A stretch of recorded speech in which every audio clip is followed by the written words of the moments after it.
It's so real, baby. It's your boy Elso. And your girl Rocky. And we are here to answer your questions about our latest episode. Let's get to it. Remember to check out the episode. We are available. Our podcast is available on SoundCloud, Apple, Spotify. Like so many. There's like 11. Go on our link tree. Check them out. See what works best for you. Another one. This episode is We Took a Break to Fall in Love. So I reached out on my personal Facebook page to see what questions people had. Your Facebook page be popping. Yeah, I'm very much discussion oriented. I'll be on my digital minimalism shit, so y'all won't catch me unless I'm on the podcast. Yeah. So these are the questions that people commented.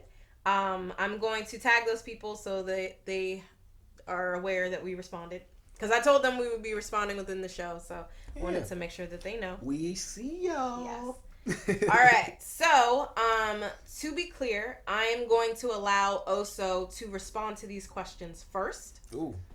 Because a lot of people came in with some misconceptions about my power within my relationship. Really? Because I'm a woman and because they confuse polyamory with polygamy. And there's a lot of misogyny within polygamy. There's a lot of toxic masculinity. There's, of course, within polygyny, there is the one penis policy. So, and that can show up in polyamory dynamics, but they aren't ethical because then you're controlling the other person. So, yeah, people are coming in with all of this. So that's why they have their questions. All right, well, let's do this thing then. Let's do it. Hit me with the first question. All right. First question is... What we got? And who's it from? I said anonymous. Oh, okay. Yeah. Okay, anonymous. How you doing? If you want us to use your name, please let us know. Yeah, if you ain't got no shame in your game. Yeah, but because of the topic, cool. Yeah. It's cool. We get it. Exactly. We get it. All right. We're therapists. Yeah. So, is your ultimate goal to eventually bring another person into your family or just have freedom to connect with who you want as long as it's agreed upon by the both of you? Okay, so personally speaking, I am not necessarily looking to... I won't rule that out, but I'm not looking to, do the whole sister... What's it called? Sister wives? No, that's polygamy. So I think this is a time to address the terms kitchen table poly and parallel poly. Yeah, I agree. We should address that. Why don't you start? So kitchen table poly is... like I said, I do not know these terms. I just know what I want. Where all partners are able to come together and eat together at the kitchen table. Okay. Whereas parallel poly, and we've talked about this before, is where you are in relationships and I may know of them, I may know their name, I may know when they go out, but I don't necessarily have to meet them. Okay, so using the new vocabulary that I have, yes. I'm more on the lane of parallel poly versus the kitchen table one. Mm-hmm. But again, I'm not putting any restrictions on myself based off of anything because I'm free to do all these things. And you also don't know what that other person wants. You never know. Mm-hmm. So I personally want to date other women, form good connections with them, whether it be strictly physical or physical and emotional connections. And I'm coming from a place of wanting and desiring to express myself naturally and see what happens and what comes about when it comes to attracting those women on a natural way, not forcing it or right now I'm not looking for another woman or another partner to be with at the moment. I'm just open to that, and if something were to happen, then we can get the ball rolling on the commitment, what that looks like, how it applies to my dynamic with with Rocky. Said her name. My bad. It's all good. Everybody know. Yeah. So that's basically where I'm coming from when it comes to that question. But yeah, I'm not opposed to the kitchen table. Ain't nothing wrong with some food. Thanksgiving. So come on over. I am more so seeking the kitchen table poly. Because, and I said in the other video and on the podcast that I am more so eventually, not necessarily right now because this is my first time dating women, so I kind of just want to date. But eventually I am seeking another life partner. And with that, that would be a lot more complicated if she was not, and I do believe it's going to be a woman, just because of how things are looking for me individually. I do want her to be a part of my family. Like, we're going to have kids. Like, I don't know if she wants to have kids or if she wants to be a co-parent to our children. I don't know, but I just think it would be easier and more comfortable for me if she was a part of my family as my other life partner. So yeah, I think that answered the question. That was the first question. If we didn't answer the question, and you have like a follow up or something like that, let us know in the comments below. You know what I'm saying? All right, what's next? All right. Ooh, it must be a good one. Does this arrangement only benefit him? Oh, so I get the answer first. No. Yeah. No. Next. I guess I should elaborate. No, the follow-up question kind of goes in more detail. Okay, what's the follow-up? So again, this is on my personal Facebook page, so they're addressing me as the you and him as in him. Yes. Do you date other men as well, or you are solely just interested in him as a man and other women as well? Well, that's really directed towards you, so I don't know if I can answer that. You see what I'm saying? Followed by the other question: do I get to date men? Oh, yes. She can, like we said before, like this is not like a restrictive, oppressive, power dynamic, controlling ass relationship or connection. She's able to do everything that she wants to do and connect with whomever she wants to.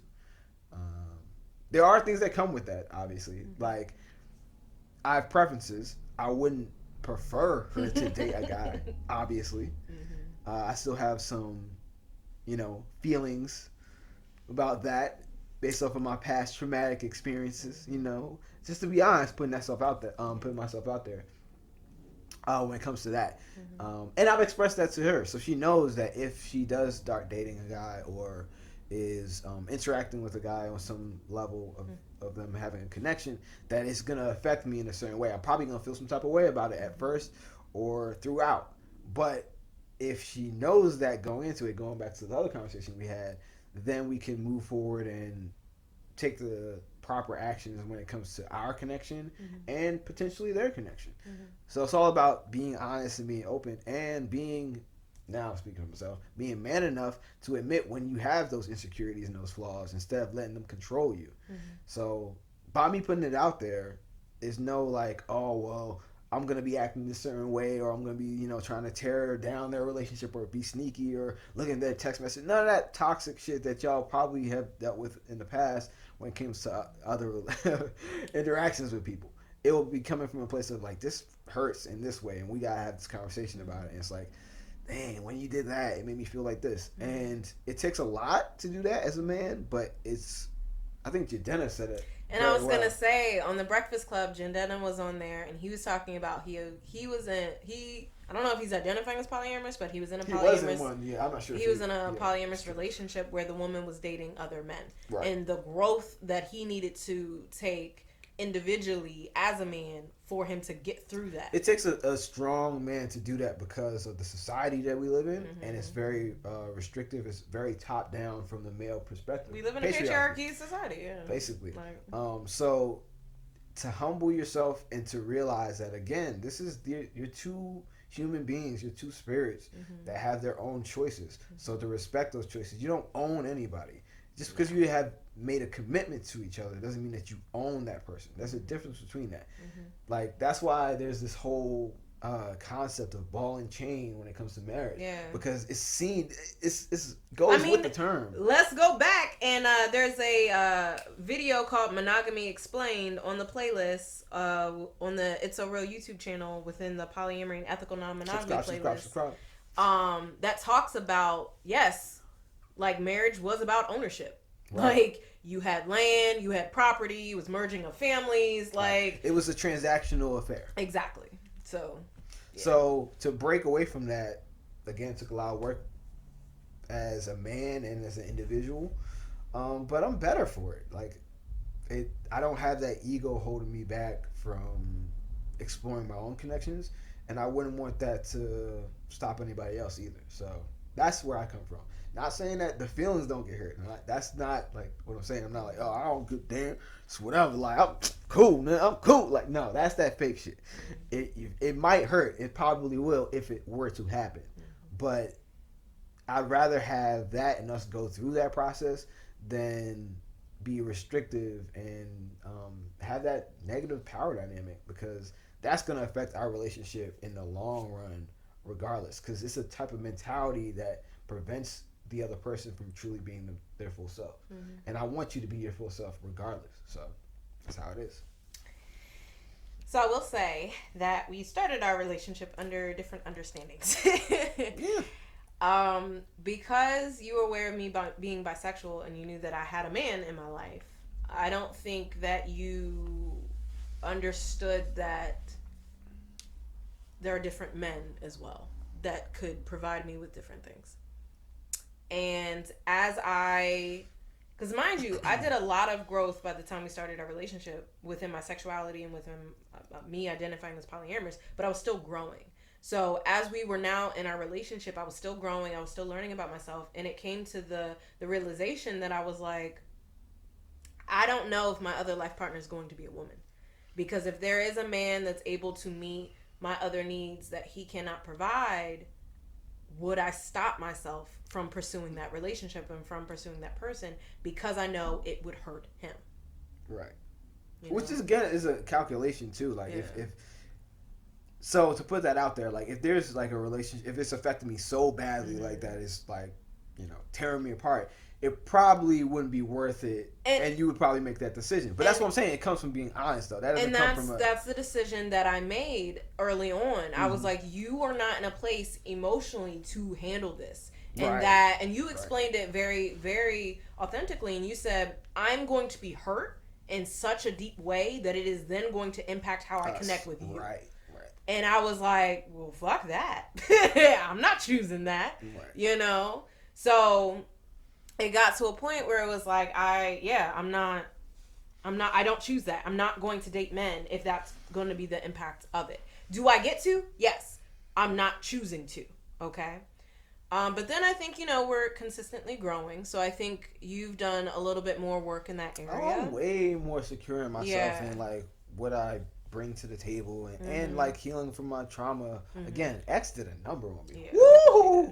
She did. But it's also what led to all this growth and development as a man and as a partner. So if I hadn't have done that work, I would have still been in that same place, which would have meant I wouldn't have accepted myself as who I truly am either.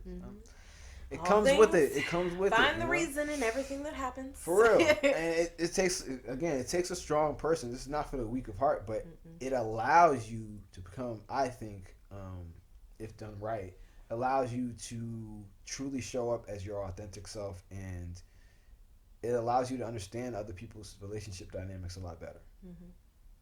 Yeah. So now I'm under, and I got to a point where I was like, look, if I meet a guy where I'm aligning, and the biggest thing is trusting men. I trust Oso to the end of everything. Like, I trust him fully, and like, just, I know that he does not intend to hurt me. I know that he is committed to me. Like, I trust him.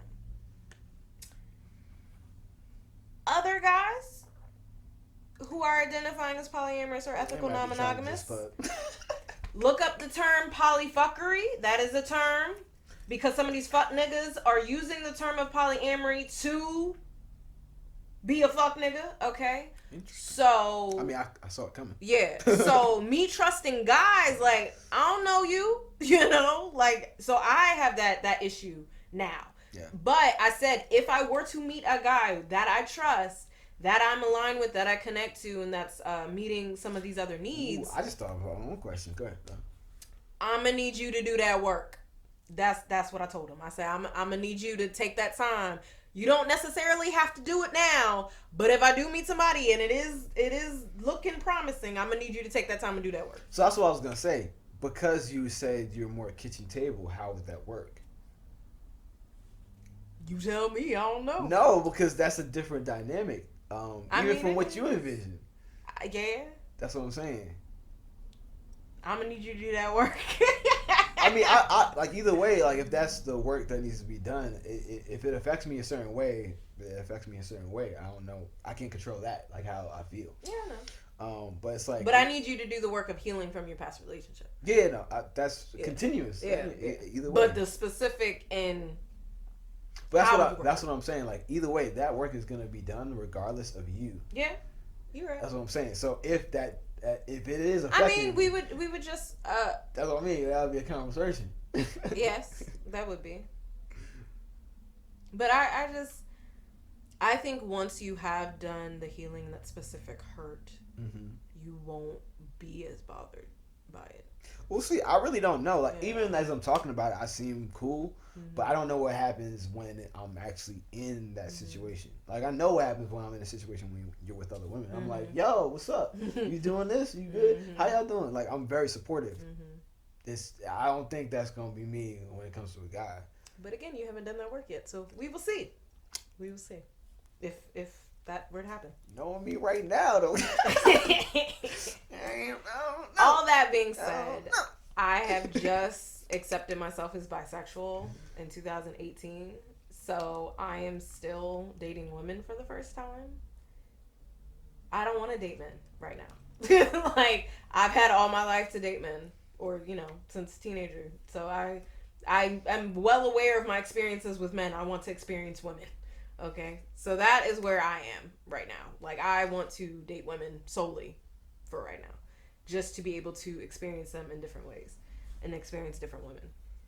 Now, the reason I say that I think my life partner will be a woman is just because of the fulfillment that being with a woman gives me.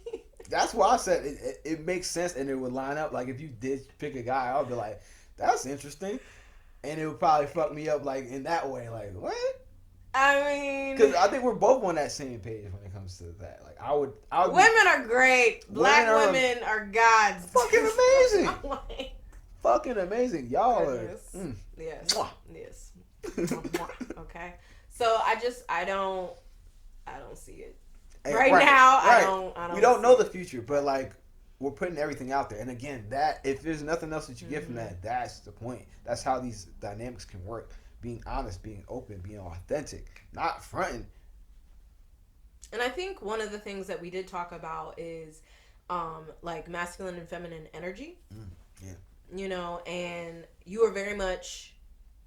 Like, I feel like I provide enough. Yeah, like you are very much in your masculine energy, but you're also tapped into your feminine. I feel like you're very balanced and very fluid to move through it depending on the situation. Yeah, it's very situational. Yeah. Sure. And I'm very balanced within each and able to be fluid in mine. So, like, as far as, like, leading, whoever has the strength is usually the one that leads type of thing. But internally, I am more tapped towards my masculine energy than some other women. So that being said, I like the feeling of being with a woman who is fluid in their masculine and feminine energy and balancing. But leans more feminine. So because I have this very, you're very, masculine energy, just it's affirming, it's there. I don't think that I would seek another masculine dominant energy person. However, I have just realized that I am attracted to trans men. Yeah, that threw me. Yeah. So, and it's a physical attraction, but I don't know. So that's what I'm saying. Well, I don't know. It's not even all trans men. It was a very specific trans men. I was looking at some pictures of other trans men, and I was like, oh yeah, it is. It's there. Like, learn something new every day. Yeah. So yeah, I don't know. I would think that I would want more I have a max capacity of relationships. All right, I'm doing a lot of social energy, so my romantic relationships, I got a max capacity of 2. So to that point, I think that I would want someone who's more masculine presenting and dominant, and then someone who's more feminine presenting and dominant. Yeah. So I don't see it for myself. For me, I don't want no masculine nothing. Bring the women that are feminine. You can be aggressive, but I don't know. But what about someone who's masculine tip like me? Would you want that, or would you want someone who's more feminine? Like you, but you're balanced. I'm balanced, but you are aware of my dominance. Yeah. If it's sexual. Because I need that. No, for real. You got to be aggressive in the bed. Like, you got to try to ride. What? Okay, cool. You trying to do what? Okay, cool. You know, all that. Yes. Please hit him up. All right, next question. Ooh, I feel like we answered that thoroughly. Yeah, very thoroughly. All right. We answered the question that wasn't even on the list. Yeah. All right, so this is from someone who is actually poly. Ooh. Shout out to you, Anonymous. Sorry. So I'm asking not because I don't know what poly is, but because I know what it isn't. It's just rare that I find a post about how happily compersive a man is about who his femme partner dates. It's always a woman who celebrates being enlightened past jealousy.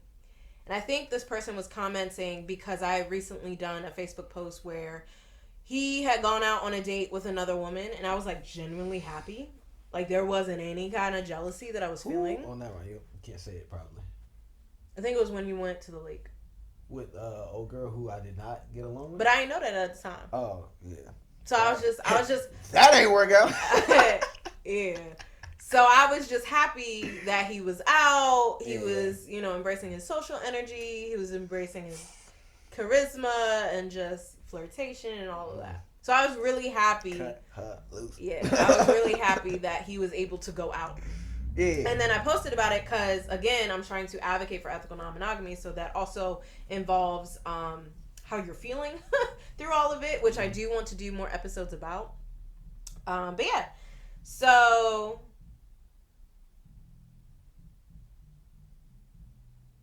I think they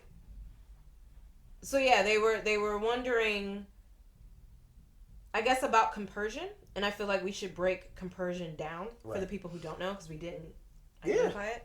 So compersion is a term used within the polyamory and ethical non-monogamous community, and it means joy for another's joy. So I relate it to compersion, like when you see a child that's happy, you get happy. Right. You're like, oh my God, they're playing. Like you see kids playing, and you're like, they look so joyous and free and carefree, and it makes you smile. And like, why am I smiling? I got to go to work. But that little moment when you saw the kids playing gave you joy. And what the kid is doing isn't making you happy. It's the kid's joy that is making you happy. You're not like, oh, yeah, they're doing exactly like, no. You're like, oh, my gosh, they're doing their thing. Because they're doing all types of stuff in the playground. And you're just like, they look so happy. That joy that you see sparks joy within you. Right. So that's compersion. So that is, when you are feeling jealousy, that is the counter to that, practicing compersion. Now again, there's still some dissecting because jealousy stems from insecurity.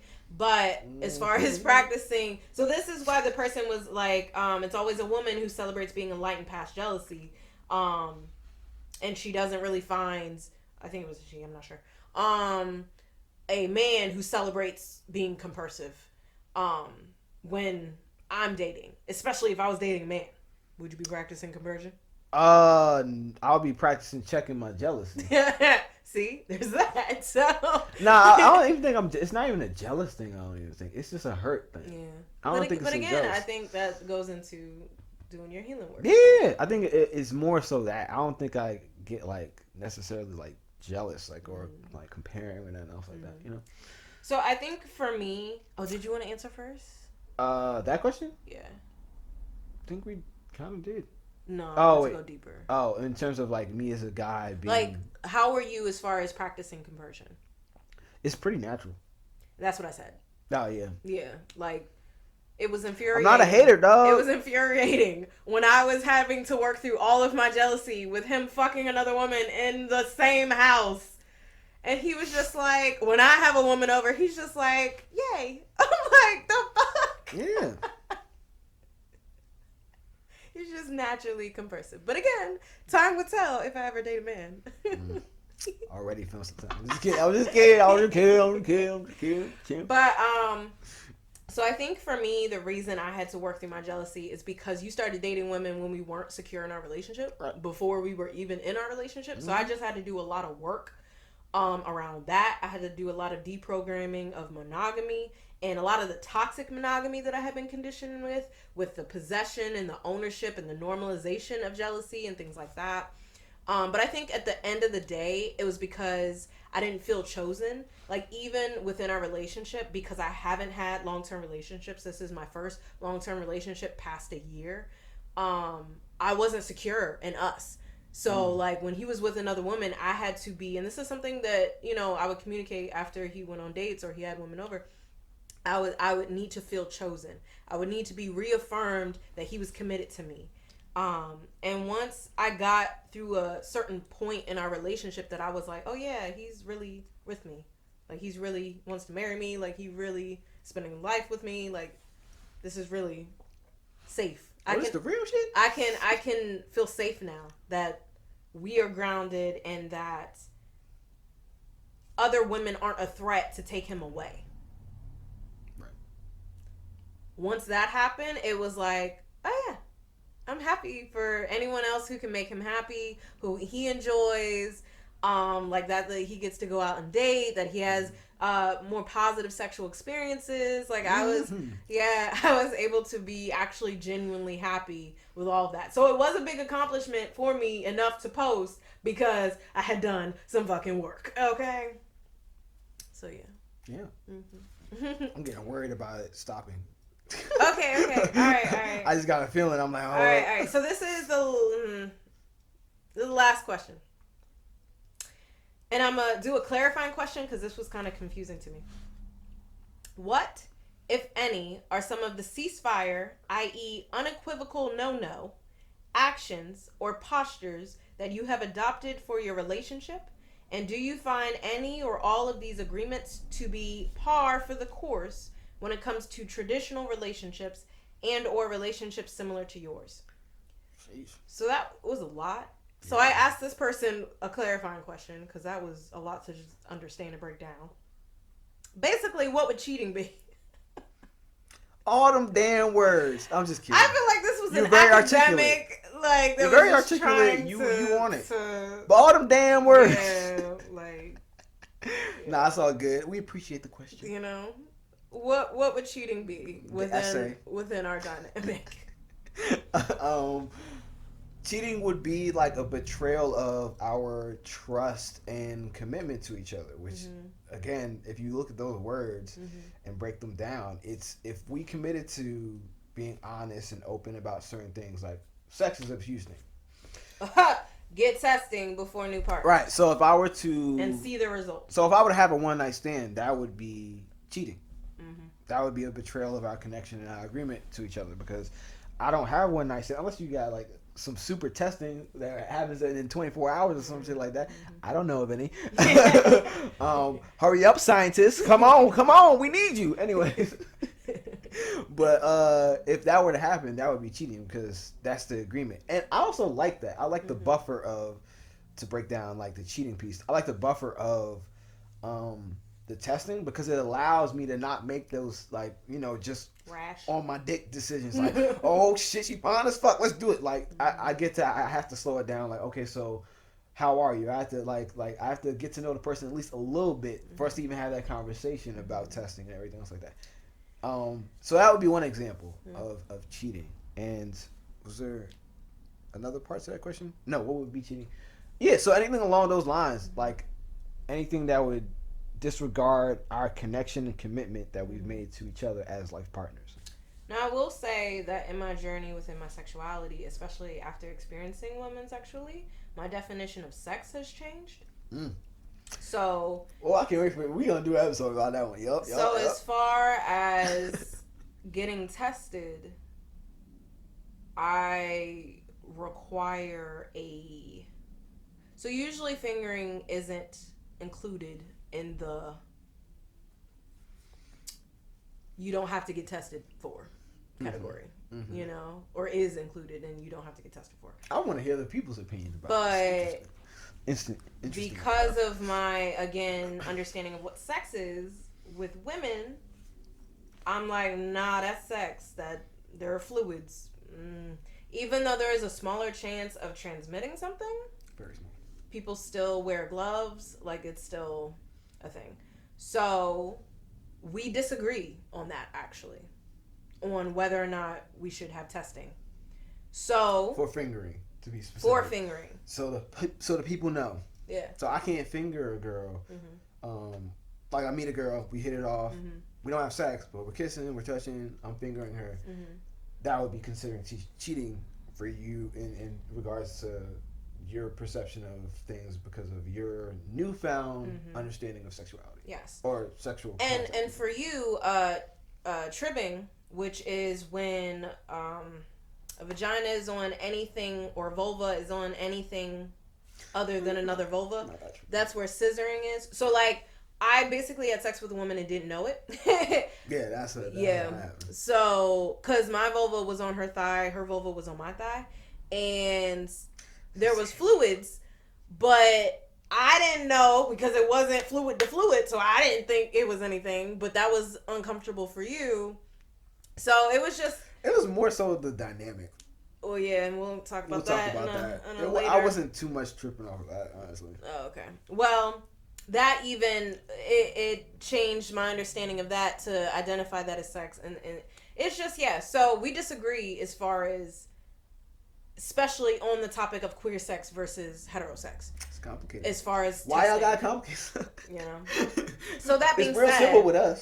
So that being said, because of that disagreement, what I've taken within my power to say is that I will get tested prior to doing anything outside of kissing if it involves the vulva vagina. But I can't control him. So if he were to finger another woman without seeing her results of her testing, I can't do anything about that. But what I can do is say, I am not having sex with you until you get tested. And that has happened. You know how my sex drive is, so it's like, hold up now, wait, you taking away the, oh no, oh. So, you know, that complicated thing. Cause, let me eliminate this myth. You are not more prone to STDs being in an ethically non-monogamous relationship. Okay? You are actually more prone to it being in a monogamous relationship because of the lack of communication and transparent communication. So, there's that. And because it ain't always ethical monogamy. Okay? So, you know, there's that. But yeah, so... in my experiences, we all get tested. We all share our results. And we're, like, the first woman I was dating, I was aware that she was dating 3 other people. I was aware that she was having sex with another woman. So, yeah, communication. And that way, yeah, you can practice safety. And you can use safety tools like condoms or dental dams or gloves. Like, you can use different things. But you are not more prone to STDs generally within the polyamorous community because we're talking about it more. So there's that. I think the other thing that we needed to talk about, and this may go into another episode, is that we have a hard boundary now of no triads. Yeah. Fuck that. It ain't work for us. I'd say in short, yeah, it didn't work for us. And we tried it. It didn't work. We'll explain in a different video why it didn't work. But we decided after that individually, it didn't work for us. And as a relationship, it didn't work for us. It ain't work. Nah. No, so I think that would be the hard no-nos or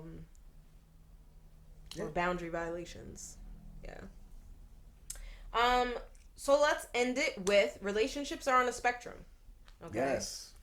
Most things. Exactly. Not everything's black and white. No, people. At all. Most things aren't. So you go from monogamy to ethical non-monogamy. Ethical non-monogamy has polygamy under that umbrella, has polyamory under that umbrella, has open relationships or open marriage under that umbrella. Within polyamory, there's a triad, there's a quad, there's a V, there's an N, there's a whole bunch of different types of configurations. But yeah, it's complicated. Talk to people. Don't have assumptions. Ask questions. Thank you so much for the questions, y'all. Yes, thank you. We appreciate it. Coming. We look forward to your future questions. And remember to reach out on our Instagram and Facebook. Yes. That's where we will be posting the questions. So that way you can, or asking you to think about things or ask what your questions are. Yeah. So that way you can give us your answers and we can respond to them. And if there's a topic that you want us to cover, let us know. We might do a full episode on a question or a comment that you made. So, because remember, we are therapists as well. That's it. That's the beauty of it, and that's probably why half this stuff is working right now. Because we done did so much damn work on ourselves and others. Growth. All right, so we're gonna end the video and then finish up with the podcast. So thank you so much for tuning in. Make sure you subscribe to our YouTube channel, like us on Facebook, follow us on Instagram. And if you don't ring that bell. Oh, and subscribe to our podcast on whatever platform suits you best. Right. I know you got iPhone users out there. Y'all better go on. We on there. We on everything. So, hey, no excuse. But I will say that you can find our playlists. That's where we're grouping our shows based on the topic on those SoundCloud. Are on SoundCloud. So only on SoundCloud. That's on SoundCloud. Yeah. For sure. All right, y'all. It was great. Thank you for participating and giving us the feedback and the questions.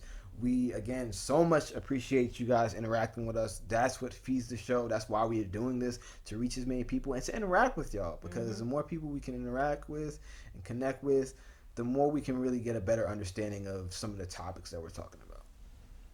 All right, y'all. We will see you on the next one. Peace. And love.